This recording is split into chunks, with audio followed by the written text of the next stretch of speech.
Hands are clean. Hello, you beautiful people. Me again. How y'all doing? Still going at it. Let's do this. I saw this article last night.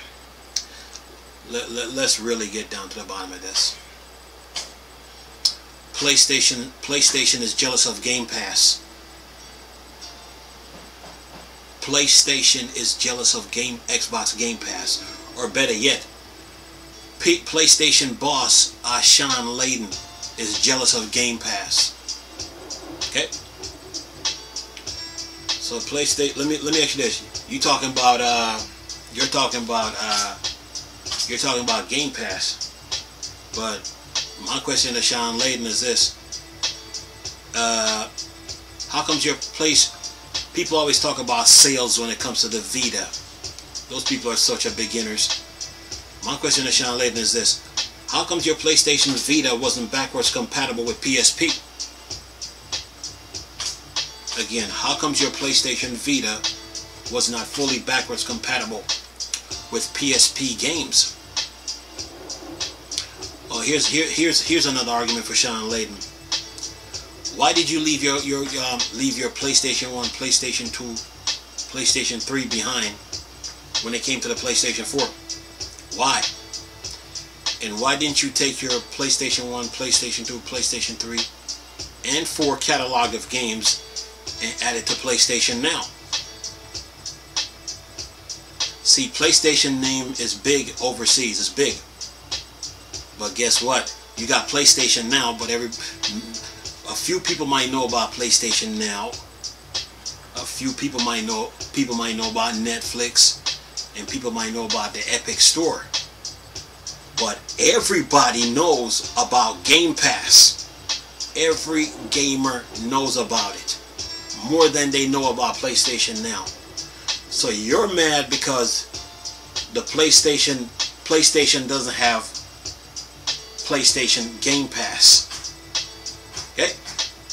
See, like I said before, some people know about Netflix, some people know about Steam, some people know about the Epic Store, and some people know about PlayStation Now. But everybody that's in the entertainment business knows about Game Pass. And that's what you're mad at. You're mad because you don't have Game Pass. You don't have PlayStation Game Pass. That's what Sean Layden is mad at. You can come out here and talk about how, well, Game Pass doesn't look profitable. You might got the gaming industry fooled. You ain't fooling this dude. You're mad because the PlayStation Now doesn't have that name, PlayStation Game Pass. See, the name Game Pass holds a lot of weight, and it is a problem. Okay? It's more popular than Netflix. It's more popular than Steam. It's more popular than the Epic Store. It's more popular than the PlayStation Now. So guess what? Everybody knows about it. And Game Pass is a problem. That's what he's mad about. Listen to this. He's trying to talk about profit margin, but this is deeper than profit margins. But anyway, listen to this. I found this Bible on gamingbible.co.uk. Listen to this. It says former PlayStation CEO, Xbox Game Pass is unsustainable. That is not true. He is mad that PlayStation ain't got the title PlayStation Game Pass. PlayStation is big overseas, right? Just imagine if they had Game Pass, the title Game Pass. That would be called worldwide domination. But since they ain't got that title, he's mad. So now he's trying to throw shades. Listen to this. Listen to this.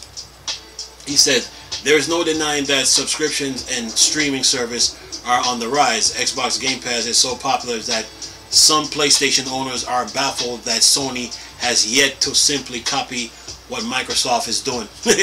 In the past, PlayStation boss Jim Ryan, the CEO of Sony Interactive Entertainment, shut down the possibility of a PlayStation Game Pass. They can't get Game Pass because Microsoft owns that title. That's where the problem lies. But anyway, it says beyond the current PlayStation Now model, calling it an unsustainable business model, and now a former Sony executive has echoed the sentiment.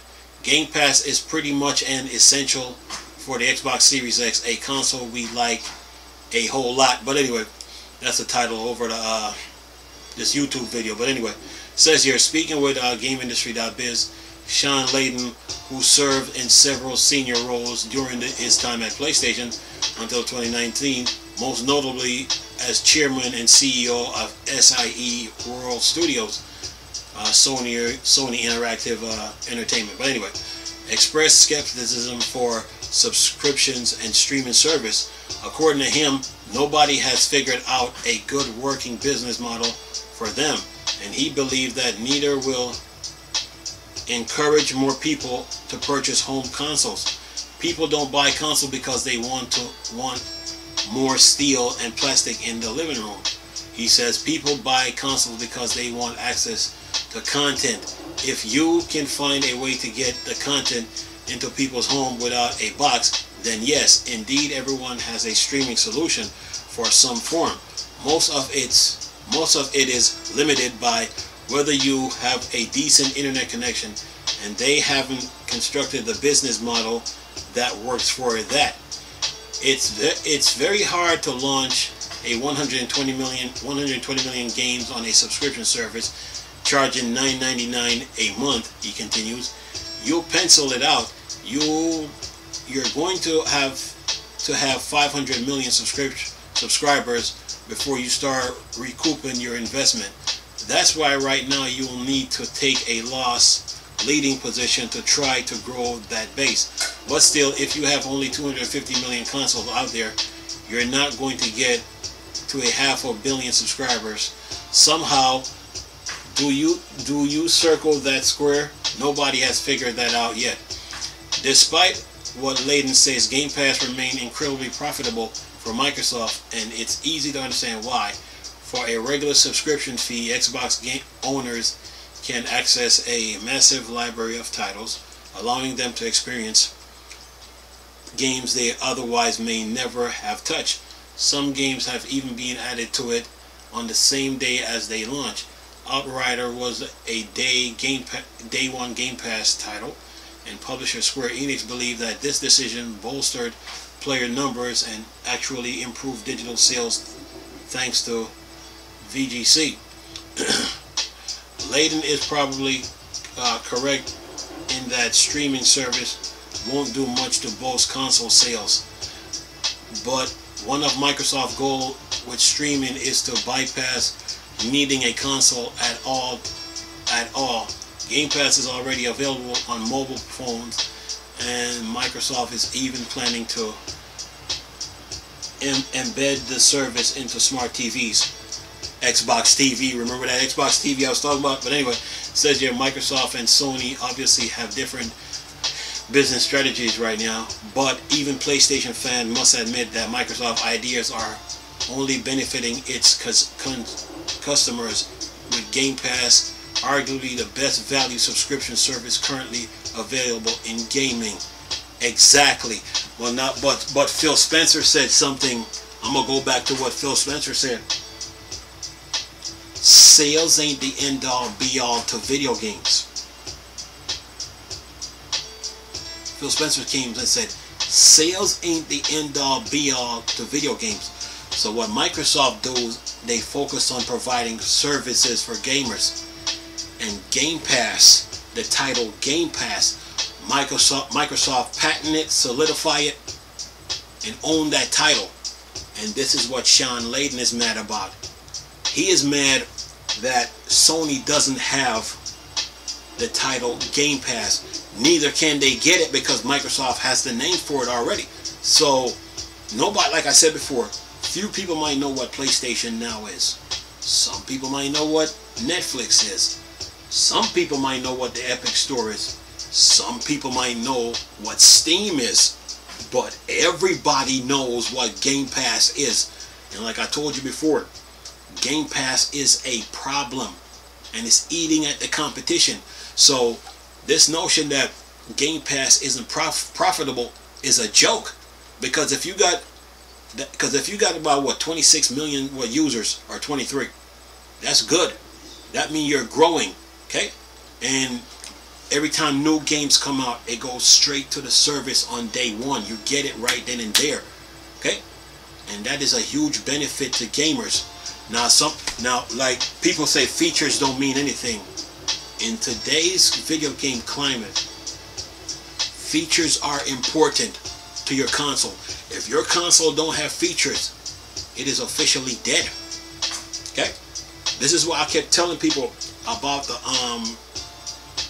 Wii U, why Nintendo should have kept using it, because the Wii U had a lot of features on it, and all it needed was some more CPU power and some more RAM to continue using it, and they should make some corrections, because the virtual console was designed to compete with PlayStation Now, Game Pass, Netflix, Steam, Epic Store. It was designed for that. So everything was right there on the table for Nintendo to use. Plus they had like the YouTube, the Netflix, and all that. And then they had the Funimation app. So all they had to do was refresh the console, make it backwards compatible with GameCube, and continue using it. But they decided to go against it and being stubborn, but now they're paying for it. Features means a lot in today's video games, and Microsoft don't focus on sales. All they did was provide a service. They're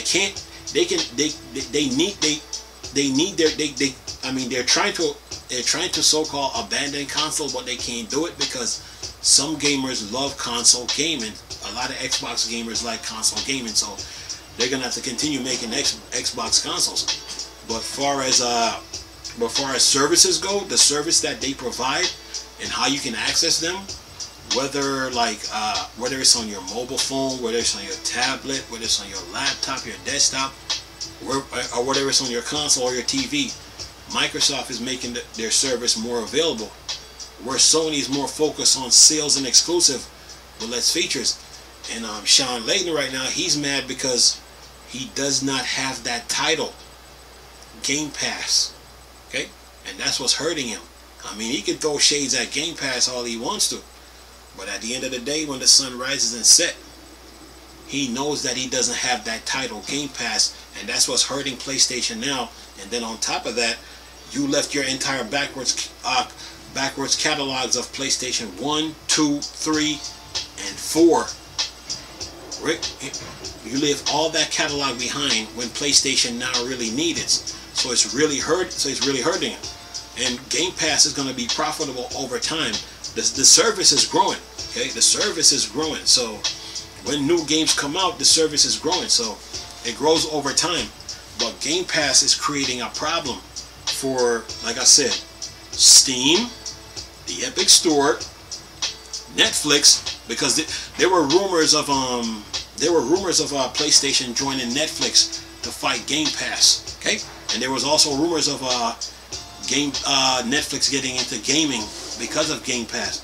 So Game Pass is creating problem for Steam, the Epic Store, Netflix, PlayStation Now, and of course Nintendo. Nintendo had the Virtual Console to compete with Game Pass, but they took it for granted, and now that's came back to haunt them. So Game Pass is really a problem, and like I told people, Game Pass is eating away. It's like Pac-Man. It's just like it's eating at the competition.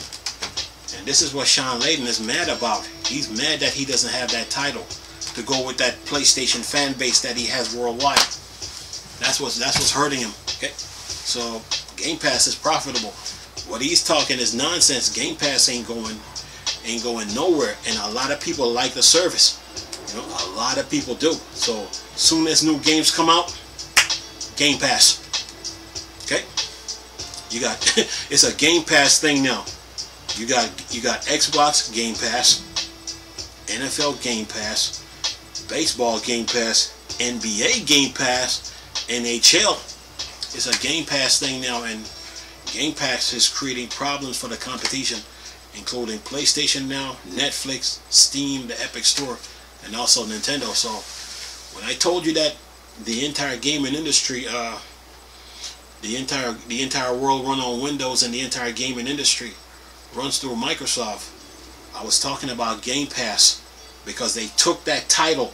Okay, they came up, they took the title and ran with it, and that title is popular because everybody knows it. Game Pass, Game Pass, Game Pass. Everybody knows it, and Microsoft is reaping the benefits of having that service. PlayStation is trying to play catch up when it comes to Game Pass right now. Game Pass is a problem, a serious one. Anyway, I'm gonna leave a link in the description box with this article. Nice talking to you people again. Chris, still a Star Wars and Star Trek thing. More dark side. I'm gone. Peace.